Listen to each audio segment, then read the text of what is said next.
నమస్తే, welcome to prime time debate. విజయవాడను వరదలు ముంచెత్తి 3 రోజులవుతోంది. ఇప్పటికీ సహాయక చర్యలు ముమ్మరంగా సాగుతూనే ఉన్నాయి. ఈ 3 రోజుల నుంచి కూడా ముఖ్యమంత్రి చంద్రబాబు గారు అక్కడే ఉండి మంత్రులను, కలెక్టర్లను ఆర్డర్స్ పాస్ చేస్తూ పని అయితే జరిపించుకుంటున్న పరిస్థితి మనం చూస్తున్నాం. ఇప్పటికే చాలా మందిని కూడా పునరావాస కేంద్రాలకు తరలించారు. ఇక 2-3 రోజుల్లో మొత్తం క్లియర్ అయిపోతుంది అంటున్నారు. అలాగే ఫైర్ ఇంజన్లు కావచ్చు, అన్నింటినీ కూడా అక్కడ బాధితులకు సమకూరుస్తున్న పరిస్థితి అయితే మనం చూస్తూ ఉన్నాం. అసలు మరి ఇంతలా విజయవాడను వరదలు ముంచెత్తడానికి కారణం ఏంటి? బుడమేరు ఎందుకు ఇంతలా పోటెత్తింది? అసలు విజయవాడ ముంపు వెనక ఏం జరిగింది? ఇలాంటి విషయాలన్నీ ఈరోజు డిబేట్లో చర్చించే ప్రయత్నం చేద్దాం. మనతో పాటు డిబేట్లో పార్టిసిపేట్ చేసేందుకు స్టూడియోలో ఉన్నారు సీనియర్ పొలిటికల్ జర్నలిస్ట్ సత్యమూర్తి గారు, అలాగే సీనియర్ పొలిటికల్ అనలిస్ట్ అంకమరావు గారు. నమస్కారం సార్. నమస్కారం. సో సత్యమూర్తి గారు, ముఖ్యంగా వరద అయితే వచ్చింది, 3 రోజుల నుంచి సహాయక చర్యలు కూడా కొనసాగుతూనే ఉన్నాయి. కానీ దీనిపై వైసీపీ ఇప్పటికే ఫేక్ ప్రచారం కూడా మొదలుపెట్టింది. ఇదంతా ఓకే. అక్కడ చాలామంది కూడా జగన్మోహన్ రెడ్డి గారు వెళ్ళి అడిగినా కూడా చాలామంది మహిళలు ఆయనకి నెగిటివ్గానే ఆన్సర్ ఇస్తూ వస్తున్నారు. అది కూడా మనం చూస్తూనే ఉన్నాం మీడియాలో. సో అందరికీ ఉన్న ఒక డౌట్ ఏంటి అంటే, మరి కొంతమంది ఏం తెలియని వాళ్ళు ఉంటారు. అసలు జగన్మోహన్ రెడ్డి చెప్తుంది నిజమా, చంద్రబాబు గారు చెప్తున్నది నిజమా? అసలు ఎందుకు బుడమేరు ఎంతలా పోటెత్తింది? అందుకే ఇప్పుడున్న ప్రభుత్వం తగు చర్యలు తీసుకోలేదా, అందుకే వచ్చిందా, ముందస్తు హెచ్చరికలు ఇవ్వలేదా అని కూడా చాలా మందికి ఒక డౌట్ అయితే ఉండింది. సో మీరేం చెప్తారు? ఎందుకు ఎంతలా బుడమేరు పోటెత్తింది, ఎందుకు ముందస్తు హెచ్చరికలు ఇవ్వలేదు? అసలు గవర్నమెంట్కి అంటే ముందస్తు తెలియదు అంటారా? ముందుగా ఏం చెప్తారు? లేదు, అన్నీ తెలుసు. ఇక్కడ ఏంటి అంటే బుడమేరు అనేది అది మొత్తం విజయవాడకి దుఃఖదాయని. అది విజయవాడని ఎప్పటి నుంచో ముంచెత్తుతూనే ఉంటుంది. అది దాన్ని ఏంటి అంటే దాన్ని డైవర్ట్ చేయాలి. డైవర్ట్ చేసి విజయవాడని టచ్ చేయకుండా చేయాలనే ప్రయత్నాలు చేశారు ఇంత ముందర. ప్రయత్నాలు చేసినప్పుడు దాన్ని ఏంటంటే చంద్రబాబు నాయుడు ఏం చేశాడంటే దాన్ని పోలవరం రైట్ కెనాల్లోకి దాన్ని తీసుకొచ్చి కలిపితే అది మొత్తం ఇరిగేషన్ కూడా పెరుగుతుంది, ఉపయోగపడుతుంది అనేది అదొక థాటు దాని మీద జరుగుతూ ఉన్నది. చంద్రబాబు నాయుడు అంటే 2014 నుంచి 2019 వరకు ముఖ్యమంత్రిగా ఉన్నప్పుడు దీనికి బడ్జెట్ కేటాయింపులు కూడా చేశారు. ఆ తర్వాత 2019లో జగన్మోహన్ రెడ్డి అధికారంలోకి వచ్చిన తర్వాత ఆ కేటాయింపులు రిలీజ్ చేయలేదు, దానికి సంబంధించిన వర్క్స్ టేకప్ చేయలేదు. పోనీ ఆ వర్క్స్ టేకప్ చేయకపోయినా పర్వాలేదు, కానీ జగన్మోహన్ రెడ్డి ఏం చేశాడంటే జగన్మోహన్ రెడ్డికి సంబంధించిన పార్టీ మనుషులు, వైసీపీ మనుషులు వీళ్ళందరూ ఏం చేశారంటే ఈ బుడమేరు ప్రాంతంలో ఆ కాలువలు అక్కడంతా కూడా ఇసుక తవ్వారు. అది సిటీకి దగ్గరగా ఉండే ప్రాంతం కాబట్టి అక్కడ ఇసుక తవ్వారు. ఆ ఇసుక టిప్పర్లు అవన్నీ తిరుగుతూ ఉంటే ఆ కట్టలన్నీ బలహీనపడ్డాయి. Point number 1. నెంబర్ 2, దాన్ని ఆక్యుపై చేశారు, చాలామంది ఆక్యుపై చేశారు. Point number 2. పాయింట్ నెంబర్ 3 ఏంటి అంటే బుడమేరు ప్రాంతంలో, వాగు ప్రాంతంలో వ్యర్థాలని తీసుకెళ్ళి వేశారు. ఆ వ్యర్థాలని ఎప్పటికప్పుడు క్లీన్ చేయాలి. ప్రతి వర్షాకాలం రావడానికి ముందు ఎండాకాలంలో బుడమేరు దాన్ని మొత్తం ఆ డ్రైన్స్ అన్ని క్లీన్ చేయాలి. ఇటువంటి పనులు ఏవి జగన్మోహన్ రెడ్డి చేయలేదు. ఇది అక్కడ జరిగిన ప్రధానమైన కారణం బుడమేరు. ఇంకొకటి ఏంటి అంటే హెవీ రైన్, చాలా తక్కువ సమయంలో ఎక్కువ వర్షం పడటం వల్ల మొత్తం వాటర్ మొత్తం కూడా ఒకేసారి వచ్చేసింది. తెలంగాణ ప్రాంతంలో నుంచి కూడా ఆ వాగులన్నీ కూడా పొంగేసి రావటంతో అవన్నీ బుడమేరులో కలవటంతో ఒక్కసారిగా అది విజయవాడ మీద పడ్డది. జనరల్గా ఏంటంటే బుడమేరు ఈ డైవర్షన్ కెనాల్, కృష్ణానదిలో తీసుకెళ్ళి పెట్టే డైవర్షన్ కెనాలు, దాని సామర్థ్యం 10,500 క్యూసెక్కులు. దాన్ని 17,000 క్యూసెక్కులకి పెంచాలనేది చంద్రబాబు నాయుడు ప్లాన్. జగన్మోహన్ రెడ్డి చేసిన పనితోటి ఆ 10,500 క్యూసెక్కుల డిశ్చార్జ్ కూడా తగ్గిపోయింది. 5,000, 6,000 క్యూసెక్కులకి తగ్గిపోయింది. దాంతో ఏమైపోయింది అంటే వచ్చిన ఫ్లడ్ ఎంత ఉందంటే 70,000 క్యూసెక్కుల దాకా ఉంది. అదంతా ఎక్కడికి పోవాలి? విజయవాడ మీద పడ్డది. అందుకని జగన్మోహన్ రెడ్డి ఏంటి అంటే మెయిన్గా తను చేసిన తప్పులు ఎక్కడ బయటపడతాయో అన్న ఉద్దేశంతో ఎదురు దాడి ప్రారంభించాడు. అంటే చంద్రబాబు నాయుడిని ఒక విలన్లాగా చూపించాలి అని చెప్పి ఎదురు దాడి ప్రారంభించాడు. దానికి దాదాపు 1000 మంది సోషల్ మీడియా కార్యకర్తలను పెట్టుకొని వాళ్ళకి డబ్బులు ఇచ్చి మొత్తం ఈ పంపు చేస్తున్నాడు. చంద్రబాబు నాయుడికి వ్యతిరేక వార్తలను పంపు చేస్తూ ఉన్నాడు. తను రిటైనింగ్ వాళ్ళు కట్టినట్టు, చంద్రబాబు నాయుడు దాన్ని కట్టనట్టు. అసలు వాస్తవంగా రిటైనింగ్ వాళ్ళు కట్టిందే 60% వరకు పూర్తి చేసింది చంద్రబాబు నాయుడు. దాన్ని ఆపటానికి వీలు లేక జగన్మోహన్ రెడ్డి కంటిన్యూ చేశాడు. ఇప్పుడు అన్నమయ్య ఆయన సొంత జిల్లాలో అన్నమయ్య ప్రాజెక్టులో గేట్లు కొట్టుకుపోతే పెట్టే దిక్కు మొక్కు లేదు. ఆయన వచ్చి విజయవాడకి సంబంధించి ఇక్కడ పనులు చేస్తాడా? అసలు ఏ ప్రాజెక్టు పనులు చేయలేదు కదా జగన్మోహన్ రెడ్డి 5 సంవత్సరాల కాలంలో. గేట్లకి గ్రీజ్ పెట్టడానికి ఆ డబ్బులు కూడా ఇవ్వలేదు కదా. ఇప్పుడు వచ్చి ఈ లోపాలన్నీ బయటపడతాయి అన్న ఉద్దేశంతో ఎదురుదాడి చేస్తున్నాడు. అంతే, అక్కడ ఉన్న ప్రజలందరికీ కూడా అర్థమైపోయింది. ఇప్పుడైతే ఫ్లడ్ రిసీడ్ అయింది, బాగా తగ్గింది. ఫ్లడ్ వాటర్ చాలా ఏరియాల నుంచి వెళ్ళిపోయింది. ఎక్కడైతే ఫ్లడ్ వాటర్ వెళ్ళిపోయిందో అక్కడంతా కూడా మొత్తం శుభ్రం చేసేస్తున్నారు. రోడ్ల మీద బ్లీచింగ్ పౌడర్ వేసేస్తున్నారు. అనారోగ్యం పెరగకుండా, అంటే ప్రజలకి ఇప్పటికే కొన్ని కేసులు, డెంగ్యూ కేసులు రిపోర్ట్ అయినాయి. అందుకని they are taking more care on health sector. Jaganmohan Reddy ఆరోపణలను కానీ, జగన్మోహన్ రెడ్డి ఫేక్ ప్రచారాన్ని కానీ ఎవరూ పట్టించుకునే స్థితిలో లేరు. Right sir. అంకమరావు గారు, ఇప్పుడు విజయవాడను వరద ఎప్పుడైతే ముంచెత్తిందో ఇక్కడ వైసీపీ ఒక కొత్త ప్రచారాన్ని కూడా తెర మీదకు తీసుకొచ్చింది. వసతులు అందట్లేదు, ఓకే, అది వరకు అనుకుంటే ఇక్కడ అమరావతి మునిగిపోతుంది, అమరావతి అసలు రాజధానికి అనువైన ప్రాంతం కాదు, అందుకే మేము 3 రాజధానులు అని చెప్పాము. శివరామకృష్ణన్ కమిటీ కూడా అమరావతి సరైన ప్రాంతం రాజధానికి కాదు అని చెప్పింది. ఇప్పుడు చూస్తున్నారు, దానికి సాక్ష్యమే ఇది. సీసీ రోడ్లు మునిగిపోయాయి, హైకోర్టు మునిగిపోయింది అని చెప్పి ఇలా ప్రచారం చేస్తుంది. నిజంగానే మరి వైసీపీ ప్రచారం చేస్తున్నట్టు అమరావతి రాజధాని అనువైన ప్రాంతం కాదంటారా? ఏం చెప్తారు మీరు? ఇక్కడ యువజన శ్రామిక రైతు పార్టీ వాళ్ళ గురించి మాట్లాడుకుంటాం అంటే మన ఆంధ్ర సమాజాన్ని, అంటే తెలుగు సమాజాన్ని కించపరిచినట్టు.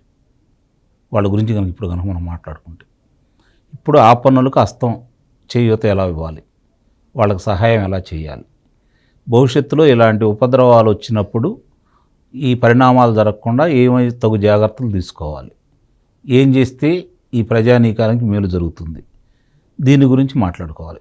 ఇక వాళ్ళ గురించి ఎందుకు ప్రస్తావన చేయాలి అంటే, మీరు అన్నట్టు ఇప్పుడు సత్యమూర్తి గారు చెప్పినట్టు కొన్ని వేల మందిని దీనికోసం వినియోగించుకొని కొన్ని 100 కోట్ల రూపాయలు ఖర్చు పెడుతూ ఈ ప్రభుత్వం మీద, ఈ కూటమి మీద దుష్ప్రచారం చేసే కార్యక్రమం ఎన్నుకున్నారు. కాబట్టి కొంత మాట్లాడుకోవాల్సిన వస్తుంది. కొన్ని సందర్భాల్లో మాట్లాడుకోవాలి, దాంట్లో ఎలాంటి సందేహం కూడా ఏం లేదు. వీళ్ళు ఎన్ని ప్రచారాలు చేసినా లేకపోతే తలకిందులుగా తపస్సులు చేసినా అమరావతి అనేది అజరామరమైనది. అది చంద్రబాబు నాయుడు గారి మానసపుత్రిక. భవిష్యత్తులో మహానగరాల్లో జరుగుతున్న విధ్వంసాన్ని దృష్టిలో పెట్టుకొని ఇంకొక 100 సంవత్సరాల తర్వాత కూడా ఎంత విపత్తు సంభవించినా, ప్రకృతి లాంటి విలయతాండవం చేసినా కూడా ఈ అమరావతి నగర నిర్మాణానికి సంబంధించిన నవనగరాల నిర్మాణంలో కూడా ఎక్కడ కూడా ఇలాంటి ఉపద్రవాలు రాకుండా ఉండటం కోసం ముందస్తు చర్యల్లో భాగంగానే చక్కని ప్రణాళికతోటి ప్రపంచవ్యాప్తంగా హెరిటేజ్ నగరాల్లో ఇదిగా ఒక రూపకల్పనలోనే గుర్తింపు తెచ్చుకున్నటువంటిది అమరావతి. కాబట్టి వీళ్ళు ఇలాంటి పిచ్చి కోతలు కూర్చున్నా లేకపోతే ఇలాంటి ప్రేలాపనలు చేసినా కూడా ఈ జనం పట్టించుకుంటారని కానీ అయితే నేనైతే భావించట్లేదు. ఇక రెండో విషయంకి వచ్చేతలకి ఇప్పుడు వచ్చినటువంటి విజయవాడకు సంబంధించిన దీంట్లో ఎందుకు ఇలా జరిగింది అని చెప్పి కనుక ఒకసారి మనం వెనక్కి చూసుకుంటా ఉంటే స్పష్టంగా కనపడుతుంది అధికారుల నిర్లక్ష్యం. ఎందుకంటే సత్యమూర్తి గారు, శుక్రవారం నుంచి మొదలైందండి వర్షం.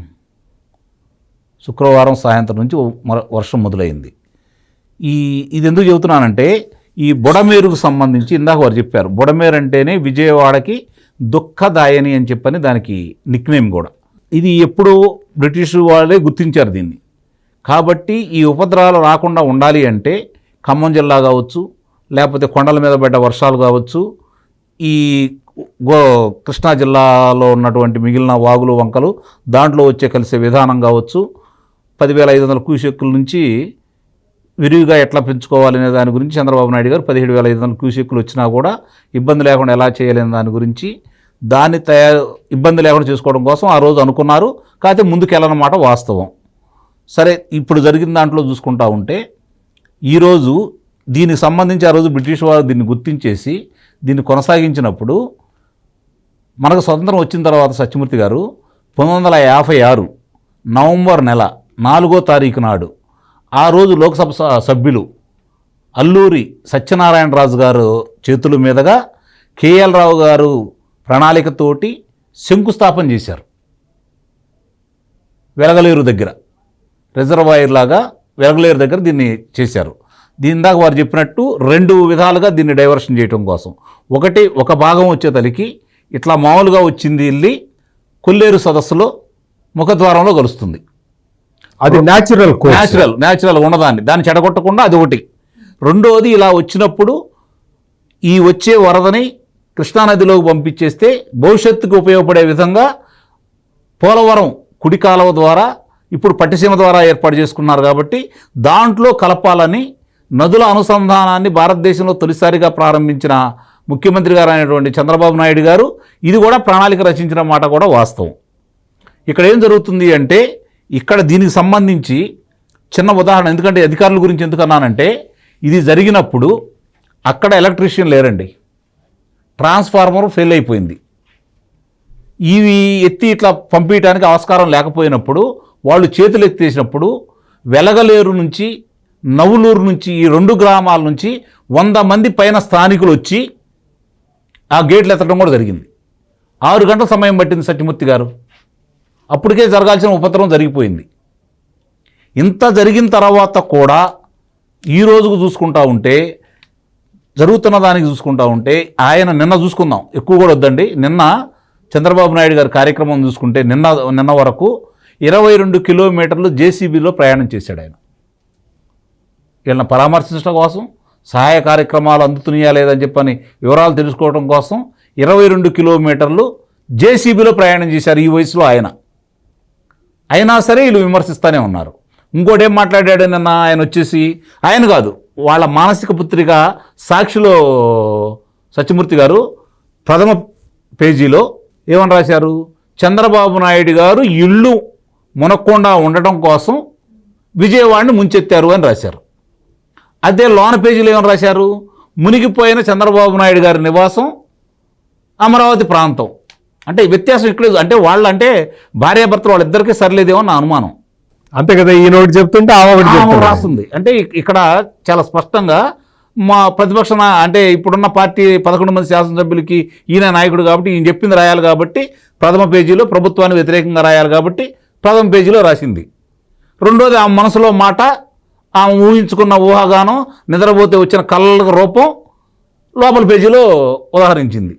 అంటే ఇట్లా వాళ్ళలో ఉన్న వ్యత్యాసాన్ని ఇక్కడ తీసుకుంటే, ఇందాక సత్యమూర్తి గారు కొంతవరకు చెప్పారు, నేను దాన్ని పూర్తిగా చెబుతాను. రిటైర్నింగ్ వాల్, ఆ రిటైర్నింగ్ వాల్ అనేది 3 ఫేసుల్లో చేయాలి దాన్ని. ఆ చేసినప్పుడు ఆ రోజు 192 కోట్ల రూపాయలు తెలుగుదేశం ప్రభుత్వం కేటాయించింది. దీనికి ప్రధాన కారకుడు ఎవరయ్యా అంటే గద్దె రామ్మోహన్ రావు గారు, శాసనసభ్యులు. అప్పుడున్నటువంటి నీటిపారుదల శాఖ మంత్రి గారు దేవినేని ఉమామహేశ్వరరావు గారు దీనికి అనుమతి ఇవ్వడం కూడా జరిగింది. చంద్రబాబు నాయుడు గారు 192 కోట్ల రూపాయలు విడుదల చేయడం కూడా జరిగింది. దీని యొక్క మొత్తం పొడవు ఎంత అంటే 2.88 కిలోమీటర్లు. 2.88 కిలోమీటర్లు దీని పొడవు. కానీ ఆ ప్రభుత్వ హయాంలో వీళ్ళు చేసే పనులకు అడ్డంకి కలవజేయడం కోసం అక్కడ ఉన్నటువంటి నిరాశ్రులైన వాళ్ళందరినీ తీసుకొని వచ్చేసి న్యాయస్థానానికి వెళ్ళి ధర్నాలు చేసి గందరగోళం చేసి ఆలస్యం చేసినందువల్ల 2.28 కిలోమీటర్లు పూర్తయిందండి సత్యమూర్తి గారు. పూర్తయితే ఆ రోజు 2019 ఎన్నికలకు ముందు గద్దె రామ్మోహన్ రావు గారు అక్కడికే వెళ్ళి నుంచొని పూర్తయింది వివరాలు చూపిస్తూ, మిగిలింది నేనే పూర్తి చేస్తాను, వచ్చేదే మన ప్రభుత్వం అని చెప్పి చెప్పడం కూడా జరిగింది. అది అయిపోయిన తర్వాత వీళ్ళు ఆగస్టులో, అంటే 84 రోజులకి 84 రోజులకి ఇది మొత్తం వాళ్లే కట్టినట్టుగా నాటి గుడివాడ శాసనసభ్యులు మంత్రి కొడాలి నాని గారు, తర్వాత మన బెట్టింగ్ రాయుడు అనిల్ యాదవ్ గారు ఇద్దరూ కలిసి నుంచొని వాళ్లే చేసినట్టు ఘనకీర్తి చేసినట్టు మాట్లాడుకుంటా ఉన్నారు. అంటే వాళ్ళ ప్రచారం ఏ విధంగా అంటే 84 రోజుల్లోనే ఈ మొత్తం వాళ్లే పూర్తి చేసినట్టు. అంటే ఇది ఒకటేందంటే రామలింగేశ్వర నగర్ నుంచి రాణివారి తోట, రామలింగేశ్వర నగర్ నుంచి రాణివారి తోట ఒక ఫేసు, రాణివారి తోట నుంచి కనకదుర్గ ఫ్లైఓవర్ ఒక ఫేసు, తర్వాత వచ్చేసరికి పద్మ గేట్ నుంచి మళ్ళీ కనకదుర్గ దానికి వచ్చేసరికి ఇట్లా 3 ఫేసుల్లో కట్టాల్సినటువంటి ఈ దీన్ని తీసుకొచ్చేసి ఇల్లు తయారు చేసుకొని 2016లో మొదలుపెట్టేసి 2019 నాటికి ఇన్ని ఆటంకాలను దాటుకుంటూ అమరావతికి అయితే ఏ విధమైన ఆటంకాలు కలగజేశారో దీనికి కూడా అలాంటి ఆటంకాలు కలగజేసినా కూడా దాన్ని 2.28 కిలోమీటర్లు పూర్తి చేయడం కూడా జరిగింది. వీళ్ళు పూర్తి చేసింది ఏంటంటే 0.60 కిలోమీటర్లు. దానికి ఇది మొత్తం మా ఘనతే అన్నట్టు వీళ్ళ గురించి వేసుకుంటూ వెళ్ళిపోయారు. ఇప్పుడే కాదు, ఇప్పుడు ఈ ప్రభుత్వం చేయాల్సింది ఏంటంటే గతంలో చంద్రబాబు నాయుడు గారు, ఇప్పుడు మనం ఒకటి గుర్తుపెట్టుకోవాలండి, విశాఖపట్నాన్ని హుదూద్ తుఫానుకు ముందు, హుదూద్ తుఫాన్ తర్వాత, ఇప్పుడు విజయవాడ నగరాన్ని కూడా ఈరోజు వచ్చిన వరదలకు సంబంధించి ఆగస్టు 30వ తారీఖుకి ముందు తర్వాత అనే విధంగా చంద్రబాబు నాయుడు గారు తయారు చేస్తారనే నమ్మకం అయితే నాకైతే పుష్కలంగా ఉంది. రైట్ సార్, ఇప్పుడు 3 రోజుల నుంచి చంద్రబాబు గారు అక్కడే ఉండి సహాయక చర్యలను చూస్తూ ఉన్నారు, స్వయంగా పర్యవేక్షిస్తున్నారు. కానీ వైసీపీ ఏం చెప్తుంది, యుద్ధ ప్రాతిపదికన అక్కడ సహాయ సహకారాలు అందట్లేదు, ఇప్పటికీ చాలా చోట్ల డెడ్ బాడీస్ పడిపోయి ఉన్నాయి, వాటిని ఇంతవరకు క్లీన్ చేయలేదని చెప్పడం కావచ్చు. మరి మీరేం చెప్తారు, అంటే అక్కడ వృద్ధులకు అలాగే గర్భిణీలకు ఎలాంటి సహాయ సహకారాలు అందుతున్నాయి, వాళ్ళకి ఆహారం కావచ్చు, త్రాగునీరు, పాలు ఇలాంటివి అందుతున్నాయా? మరి మీరేం చెప్తారు దీని గురించి? వైసీపీ వాళ్ళు అసలు మనుషులే కాదు. నేను ఈ మాట ఖచ్చితంగా చెప్తా, ఎటువంటి నిర్మోహమాటం లేకుండా చెప్తా. వైసీపీలో ఉన్న నాయకులు మనుషులే కాదు. ఎందుకు అంటే ఇంత పెద్ద ఫ్లడ్ వచ్చి, ఇంత పెద్ద కెలామిటీ, ఇది చరిత్రలో ఎప్పుడో 126 సంవత్సరాల కిందట వచ్చింది, మళ్ళీ ఇప్పుడు వచ్చింది. ఇంత పెద్ద ఫ్లడ్ వచ్చినా కానీ ఈ ఫ్లడ్ రావటానికి ముందు కొండ చర్యలు విరిగిపడి 5 చనిపోవటం తప్ప ఎక్కువ ప్రాణహాని జరగలేదు. ఇప్పుడు ఆ తర్వాత ఒక 3-4 మరణాలు సంభవించినాయి. అవి విజయవాడలో కాదు. విజయవాడలో ఒక అన్ఐడెంటిఫైడ్ డెడ్ బాడీ ఒక్కటే దొరికింది. మిగిలిన 4 మరణాలు కూడా పల్నాడు జిల్లాలో, గుంటూరు జిల్లాలో, కృష్ణా జిల్లాలో, అక్కడ ఈ తుఫాను ప్రభావంతో మరణించిన వారే. అంటే నేను ఎందుకు చెప్తున్నానంటే, ప్రాణాలకి నష్టం జరగకుండా ప్రభుత్వ యంత్రాంగం చర్యలు తీసుకున్నది కాబట్టే ఈ రిజల్ట్ వచ్చింది. లేకపోతే ఈ వైసీపీ, ఈ పేటీఎం బ్యాచ్ చెప్తున్నట్టు ప్రభుత్వం గనక తక్షణమే స్పందించి ఉండకపోతే ఈ రోజున మరణాల సంఖ్య 100ల్లో ఉండేది. ఇది చాలా మనం బాధతోటి మనం చెప్పుకోవాల్సిన విషయం. అంటే ఇంత ఎఫెక్టివ్గా ప్రభుత్వ యంత్రాంగం పనిచేసి మనుషులు, అంటే ఎవరు కూడా, ఈవెన్ క్యాటిల్ లాస్ కూడా లేదు. ఇటువంటి భయంకరమైన పరిస్థితుల్లో మామూలుగా హ్యూమన్ లాస్ అనేది చాలా ఎక్కువ ఉంటుంది. ఎందుకు అంటే ఎక్కడికి పోయే పరిస్థితి లేదు. అక్కడ మునిగిపోయారు, మొత్తం అందరు అపార్ట్మెంట్ల మీద ఎక్కి కూర్చున్నారు. మరణాల సంఖ్య చాలా ఎక్కువ ఉండటానికి అవకాశం ఉంటుంది. అసలు అటువంటిది మరణాల సంఖ్యని తగ్గించడంలో చంద్రబాబు నాయుడు ప్రభుత్వం సక్సెస్ అయింది. ఈ పేటీఎం బ్యాచ్కి ఏం తెలుస్తుంది? ఇది వాళ్ళకి తెలుసు, కానీ వాళ్ళు అంగీకరించరు. వాళ్ళకి పాయింట్ నెంబర్ 1, మూర్ఖులు, తెలిసిన మూర్ఖులు వాళ్ళు. అందుకని ఇటువంటి ప్రచారమే చేస్తారు. ఇటువంటి మీరు ఎక్కడికి వెళ్ళి ఎవరిని అడిగినా కానీ టిఫిన్ వస్తున్నదా, పొద్దున్నే బ్రేక్ఫాస్ట్ వస్తున్నది, పాల ప్యాకెట్లు వస్తున్నాయి, బిస్కెట్ ప్యాకెట్లు వస్తున్నాయి, మధ్యాహ్నం లంచ్ వస్తున్నది, డిన్నర్ వస్తుంది, ఇవన్నీ వస్తున్నాయి. మీకు ఇంకొకటి, భారతదేశం మొత్తంలోనే మొట్టమొదటిసారి డ్రోన్ల ద్వారా ఆహార పదార్థాలు పంపించారు ఆంధ్రప్రదేశ్ యంత్రాంగం. ఇంతకన్నా ఏం కావాలి? అంటే చాలా చోట్ల మెయిన్ రోడ్డు వరకే యాక్సెస్ వచ్చింది, పడవలు వేసుకొని వెళ్ళినా, ట్రాక్టర్లలో వెళ్ళినా. గల్లీల్లోకి ఇంకా యాక్సెస్ దొరకల. అందుకని వాళ్ళ దగ్గర కోసం అని చెప్పి ఈ ఫుడ్ మెటీరియల్ని 8 కిలోల బస్తా ఫుడ్ మెటీరియల్ని తీసుకెళ్లే పవర్ఫుల్ డ్రోన్లు తీసుకొచ్చి పంపించారు. ఇంకా ఏం చేయాలి? హ్యూమన్ లాస్ తగ్గించారు. ప్రాపర్టీ డ్యామేజెస్ అన్నీ కూడా వాటన్నిటినీ నేనే దగ్గరుండి చేయిస్తాను అని ముఖ్యమంత్రి చంద్రబాబు నాయుడు చెప్పాడు. మొత్తం ఫైర్ ఇంజన్లు మీరు ఇంట్రడక్షన్లో కూడా చెప్పారు. ఫైర్ ఇంజన్లో పెట్టి ఆ బురదంతా నేను కడిగిస్తానని చెప్తున్నాడు. ఏమన్నా మోటార్ వెహికల్స్ కొట్టుకుపోతే నేను సర్టిఫికెట్ ఇప్పించేలాగా చేసేస్తున్నాను. ఇన్సూరెన్స్ కంపెనీలతోటి మీటింగ్ పెట్టేసి మీ అందరికీ ఇన్సూరెన్స్ వచ్చేలాగా చేస్తా. ఆటోలకు గనక కొట్టుకుపోతే వాళ్ళకి ఇన్సూరెన్స్ లేకపోతే కొత్త ఆటోలు కొనిస్తానని చెప్తున్నాడు. ఇక సింగనగర్ అంతా కూడా ఈ టైప్ ఆఫ్ పనుల మీద జీవించే వాళ్ళు కాబట్టి వాళ్ళకి భరోసా కల్పించటానికి ముఖ్యమంత్రి ఇన్ని చర్యలు తీసుకుంటుంటే మేము ఇక్కడ కూర్చొని ఏసీ రూముల్లో ఏం లేదు, అక్కడ ఏం లేదు, అక్కడ ఇది లేదు, అక్కడ అది లేదు, వెళ్ళి చూసిరాపో. వీధులు శుభ్రం చేసేసి ఎక్కడైతే వాటర్ లెవెల్ తగ్గిందో ఆ వీధులన్నీ ఈ రోజున శుభ్రం చేసి మొత్తం అంతా కూడా ఎందుకు అంటే ఇంత వరద వచ్చిన తర్వాత నెక్స్ట్ ఫేజ్ ఏంటో తెలుసా? జగన్మోహన్ రెడ్డికి తెలీదు, భారతికి తెలీదు, కానీ నెక్స్ట్ ఫేజ్ ఏంటంటే అంటువ్యాధులు ప్రబలుతాయి. అంటే వాటరు 2-3 రోజులు నిలవ ఉంటే అంటువ్యాధులు ప్రబలుతాయి. ఈ విషయం జగన్మోహన్ రెడ్డికి తెలీదు, ఆయన భార్యకి తెలీదు, కానీ చంద్రబాబు నాయుడికి తెలుసు, ఆంధ్రప్రదేశ్ అధికార యంత్రాంగానికి తెలుసు. అందుకనే మొత్తం అంతా కూడా బ్లీచింగ్ పౌడర్ వేసేస్తున్నారు. ఎక్కడైతే వాటర్ రిసైడ్ అయిపోయిందో, తగ్గిపోయిన చోట కరెంటు పునరుద్ధరణ నిన్న సాయంత్రానికే చాలా చోట్లకు వచ్చేసింది.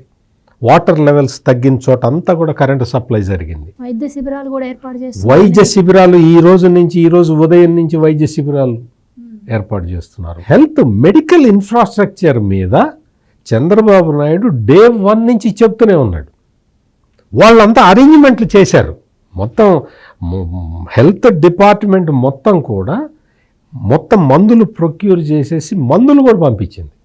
అంటే ఎందుకు చెప్తున్నానంటే ఇవన్నీ ఇంత ముందు జాగ్రత్త చర్యలు తీసుకోవటం అనేది చంద్రబాబు నాయుడు లాంటి వ్యక్తికే సాధ్యమవుతుంది.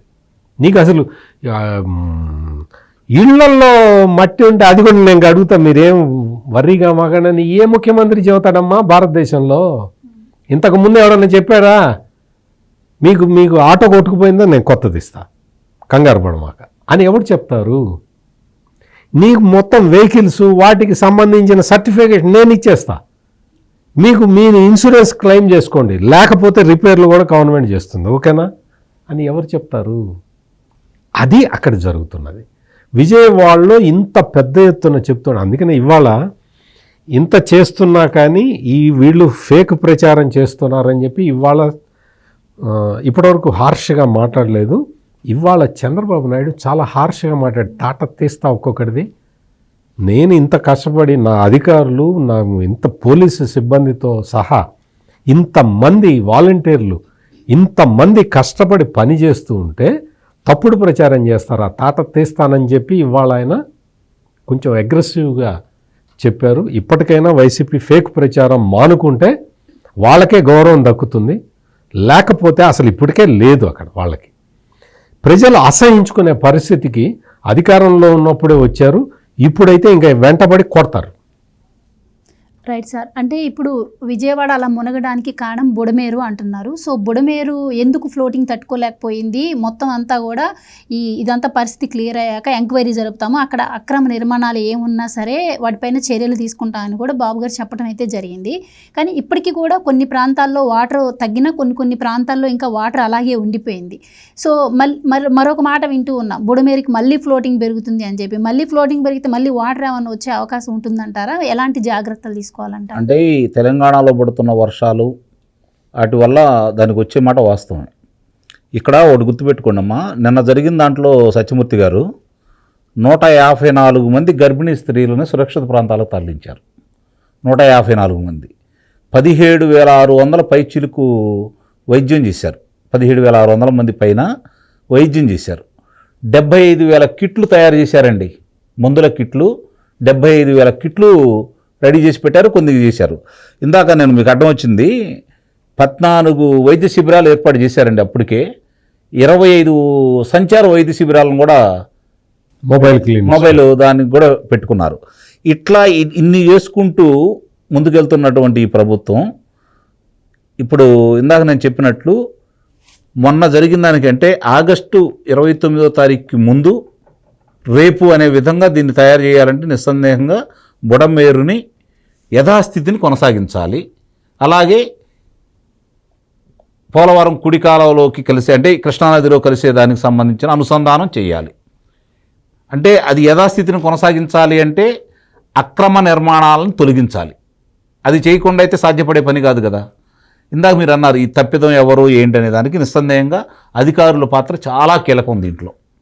ఎందుకు చెబుతున్నాను అంటే ఇది ఎవరైతే ఈరోజు విధుల్లో అన్యాయంగా అక్రమంగా పనిచేశారో, వైసీపీ పార్టీకి అంటకాగారో వాళ్ళని విధుల నుంచి తప్పిస్తూ పక్కన కూర్చోబెట్టారు సత్యమూర్తి గారు. తిరిగి వాళ్ళని విధుల్లో పెట్టిన చోటే పలహారాలు అందకుండా ఆలస్యం చేశారు. దీని మీద వైసీపీ కూడా మాట్లాడింది. మొన్నటిదాకా విధులు వద్దన్నారు, ఇప్పుడేమో వరదలు రాగానే తీసుకొచ్చి వాళ్ళని మళ్ళీ పని చేయమని. అయినా సరే వాళ్ళు ఇంకా జీతం తీసుకోవట్లే, వైసీపీ అలానే జీతం అయితే తీసుకుంటున్నారు. ఎట్లా అవసరం వచ్చినప్పుడు అవును, వాళ్ళే ఈరోజు ఇబ్బందులు కూడా పెట్టారు. దానికి సంబంధించిన ఎవరెవరు ఇబ్బందులు పెట్టారో, ఇబ్బందులు చేశారో వాళ్ళ అందరి చట్టాలు తీసుకెళ్లి మంత్రి గారు ముఖ్యమంత్రి గారికి ఇచ్చారు. 2-3 ఇప్పుడు తప్పించారు. ఇంకో మిగిలిన మీద కూడా చర్యలు తీసుకునే కార్యక్రమం మొదలు పెడతారు. అంటే దాంతోపాటు ఈ ఆక్రమణలకు సంబంధించి, కట్టడాలకు సంబంధించి అనుమతులు ఇచ్చిన వాళ్ళు, దాంట్లో ప్రమేయం ఉన్న రాజకీయ నాయకులు, ఏ పార్టీ వాళ్ళు అయినా సరే, ఆ పార్టీ ఈ పార్టీ అనేది ఏ పార్టీ వాళ్ళైనా సరే ఆ ఆక్రమణ తొలగించే కార్యక్రమంలో చాలా కఠినంగా నిర్ణయాలు తీసుకుంటే భవిష్యత్ తరానికి ఉపయోగం జరిగింది. ఇది చంద్రబాబు నాయుడు గారు చేస్తారని అయితే నేనైతే విశ్వసిస్తున్నాను. ఎందుకంటే ఇప్పుడు ఆయన ఒక నిర్ణయం తీసుకున్న తర్వాత, ఇందాక సత్యమూర్తి గారు చెప్పారు వాస్తవం, చాలా రోజుల తర్వాత చాలా కఠినంగా మాట్లాడారు. ఎందుకంటే ఇన్ని పనులు ఇంత చేసుకుంటూ ఉంటే 1-2 గంటలు మాత్రమే విశ్రాంతి తీసుకుంటూ మరి ప్రజల కోసం ఇంత కష్టపడుతూ ఆయన చేసుకుంటూ ఉంటే, ఇప్పుడు ఇంతవరకు ఎక్కడైనా సరే చూసుకుంటే మనకి ఆ రోజు ఆదివారం నాడు వాతావరణం అనుకూలించక హెలికాప్టర్లు రాలా, అది కొంచెం ఆలస్యం అయినా కూడా ఎలాంటి ఇబ్బందులు లేకుండా చూసుకుంటున్నారు కదా. ఒక మంత్రి కొల్లు రవీంద్ర గారు ట్రాక్టర్ నడుపుకుంటా వెళ్తుంటే బైపాస్ సర్జరీ చేయించుకున్నటువంటి నారాయణ గారు కుడి చేతి పక్కన కూర్చుంటే, హోంశాఖ మంత్రి గారు అనిత గారు ఎడం చేతి పక్కన కూర్చొని ట్రాక్టర్ల మీద వెళ్ళారు. చంద్రబాబు నాయుడు గారు జేసీబీ తోటి వెళ్ళారు. ఇట్లా ఇందాక సత్యమూర్తి గారు చెప్పారు, డ్రోనుల మీద తొలిసారి భారతదేశంలో డ్రోన్ల మీద ఆహారం అందించటం. ఇంకోటండి, నిన్న అక్షయ ఫౌండేషన్ వాళ్ళు ఈ ఆహార ప్యాకెట్లు తయారు చేసే కార్యక్రమంలో ఆలస్యం అవుతుందేమో, వాళ్ళ దగ్గర ఉన్న సిబ్బంది సరిపోవట్లేదని చెప్పి ఒక్క పిలిపిస్తే 450 మంది మహిళలు కావచ్చు, వీళ్ళు కావచ్చు వచ్చేసి మంగళగిరిలో ఆహార పొట్లాలు ప్యాకింగ్ చేసే కార్యక్రమంలో పాల్గొన్నారు. స్వచ్ఛందంగా ముందుకొచ్చి ఈరోజు ప్రజలు వచ్చి పాల్గొంటూ ఉన్నారు. ఇది నిజంగా జాతీయ విపత్తు కిందగా ప్రకటించాలి. అట్లానే కేంద్ర ప్రభుత్వం కూడా ఈరోజు చంద్రబాబు నాయుడు గారి దూరదృష్టిని దృష్టిలో పెట్టుకొని వాళ్ళు కూడా సత్వరం స్పందించినందుకు ప్రధానమంత్రి గారికి, విపత్తుల శాఖ మంత్రి గారికి, అలాగే అమిత్ షా గారికి కూడా మనం తెలుగువారి తరపున కృతజ్ఞతలు కూడా తెలియజేయాలి. ఇందాక మీరు అన్నారు బుడమేరుకి ఇంకా వరద పెరుగుతుందా అనేది. నిస్సందేహంగా వస్తుంది, అనుమానమే లేదు. మళ్ళీ 5వ తారీఖున అంటే రేపే మళ్ళీ ఏదో ఉపద్రవం రాబోతున్నట్టు చెబుతున్నారు. 2-3 రోజులు భారీ వర్షాలు, అతి భారీ వర్షాలు అని అంటున్నారు. కానీ ఇప్పుడున్న దాన్ని దృష్టిలో పెట్టుకొని దాన్ని ఎలా తొలగించాలో చంద్రబాబు నాయుడు గారు ఒక నిర్ణయానికి వచ్చున్నారు. ఆ రోజే వెళ్ళారు ఎవరు నిమ్మల రామానాయుడు గారు ఎక్కడేం జరిగిందని చెప్పి గండీలు పడ్డాయి. ఆ గండీలు పడ్డాయా, గండీలు ఇళ్ల ద్వారా చేశారా, ఇది కూడా ఆలోచించుకోవాల్సిన విషయం. 12 చోట్ల పడ్డాయండి గండీలు, 12 చోట్ల పడ్డాయి గండీలు. ఇందాక వారు చెప్పినట్టు ఆ ఇసుక తీసుకెళ్లే కార్యక్రమంలో కట్టల మీద బలహీనపరచడం ద్వారా కొన్ని జరిగి ఉండొచ్చు, లేకపోతే వీళ్ళు కావాలనే చేసి ఉండొచ్చు, దానికి సంబంధించిన వాళ్ళే వీళ్ళు, అందుట్లో ఎలాంటి సందేహం లేదు. కొంతవరకే చెప్పారు ఆయన, వీళ్ళు రాక్షసులు కాదు, దెయ్యాలు కాదు, క్రిమి కీటకాలు, విష కీటకాలు ఉంటాయే, కట్ల పాములు అంటాడు వీళ్ళు. మెట్ల కింద కట్ల పాములు ఉంటాయి సత్యమూర్తి గారు, అవి కనపడవు మనకి, మెట్టు దిగంలో కాడెత్తి మళ్ళీ లోనకి వెళ్తాయి. అట్లాంటి వాళ్ళు అనమాట వీళ్ళు, విష పురుగులు. కాబట్టి వీళ్ళ మీద తగు జాగ్రత్తలు ప్రజలు ఉండాలి. వీళ్ళు చేసే ప్రచారాన్ని నమ్మొద్దు, మీ అవసరమైతే తెలిసి చూడండి, జరుగుతుందానికి మీరు చేయూతనివ్వండి, ముందు వాళ్ళ స్వాంతన చేకూర్చండి. సహాయం చేసేవాళ్ళు పెద్ద ఎత్తున ముందుకు వస్తున్నారు, దాన్ని సద్వినియోగం పరిచే కార్యక్రమం చేయండి. భవిష్యత్తులో ఇప్పుడు చాలామంది ఏమనుకుంటున్నారు, బుడమేరు పొంగి ప్రజల దగ్గరకు వచ్చేసి ప్రజలను ముంచింది అంటున్నారు. కాదు, బుడమేరులోకి ప్రజలు వెళ్ళి మునిగిపోయారు. సత్యమూర్తి గారు, బుడమేరులోకి ప్రజలు వెళ్ళి వాళ్ళు అక్కడ నివాసం ఏర్పాటు చేసుకొని ప్రకృతికి విరుద్ధంగా ప్రవర్తించారు కాబట్టి వాళ్ళు మునిగిపోయారు. వాళ్ళు కనుక అక్కడికి వెళ్ళకుండా ఉంటే ఇంత ప్రళయం కూడా సంభవించేది కాదు. దీన్ని దృష్టిలో పెట్టుకొని ఇలాంటి అక్రమ కట్టడాలన్నీ తొలగించాలి.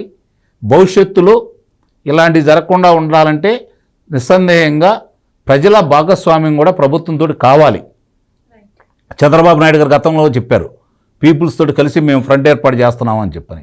అదేవిధంగా ముందుకెళ్ళేసి ఇప్పుడు దీంట్లో ముగ్గురు గురించి మాట్లాడుకోవాలా మనం చాలా ముఖ్యంగా. రఘురామకృష్ణరాజు గారు, మనోహర్ గారు, కొలికిపూడి శ్రీనివాసరావు గారు.